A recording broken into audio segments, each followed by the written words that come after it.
আসসালামু আলাইকুম দর্শক, যে বা যারা যেখান থেকে দেখছেন বা শুনছেন সকলকে ধন্যবাদ জানিয়ে শুরু করছি। দর্শক, প্রত্যেকবারের মতো আবারও আপনাদের মাঝে একটা রাজনৈতিক ব্রেকিং খবর নিয়ে উপস্থিত হয়েছি।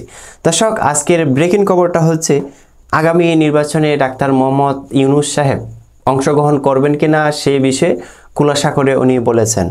দর্শক, আসুন আর কথা না বাড়িয়ে দেশের অনলাইন সংবাদ মাধ্যম কালবেলা ডাক্তার মোহাম্মদ ইউনূস সাহেবের নির্বাচন নিয়ে কি শিরোনাম লিখেছেন। গত 5ই আগস্ট আন্দোলনের মুখে পড়ে পদত্যাগ করে দেশ ছাড়তে বাধ্য হন শেখ হাসিনা।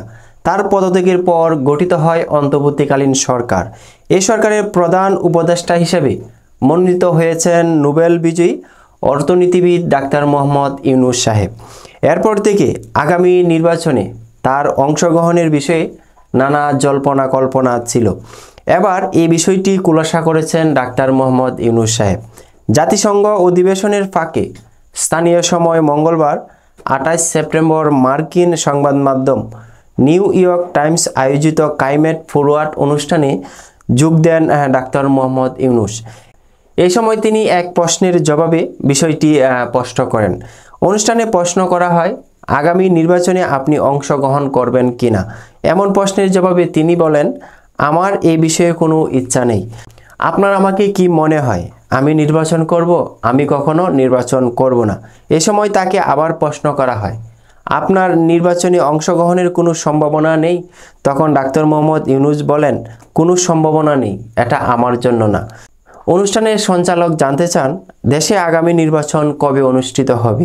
এমন প্রশ্নের জবাবে তিনি বলেন, দেশ সংস্কারের জন্য 6টি কমিশন গঠন করা হয়েছে। আগামী 3 মাসের মধ্যে সংস্কারের বিষয়ে তারা প্রতিবেদন দাখিল করবেন। তাদের প্রতিবেদন অনুসারে সংস্কারের পর রাজনৈতিক দলগুলোকে অবহিত করে নির্বাচনের আয়োজন করা হবে। শেখ হাসিনাকে ফিরিয়ে এনে বিচারের মুখোমুখি করার বিষয়ে এক প্রশ্নের জবাবে ডাক্তার মোহাম্মদ ইউনূস বলেন, কেন নয়? তিনি যদি অপরাধ করে থাকেন তাহলে তাকে ফিরিয়ে এনে অবশ্যই বিচারের মুখোমুখি করা হবে। আপনি নিজেও বিচারের কথা বলছেন, তারও বিচারের মুখোমুখি হওয়া অবশ্যই প্রয়োজন আমি মনে করি। দর্শক, দেশের অনলাইন সংবাদ মাধ্যম কালবেলা ডাক্তার মোহাম্মদ ইউনূস সাহেবের নির্বাচনে অংশগ্রহণ করার বিষয়ে যে শিরোনাম লিখেছেন আমি আপনাদেরকে জানিয়ে দেওয়ার চেষ্টা করেছি মাত্র।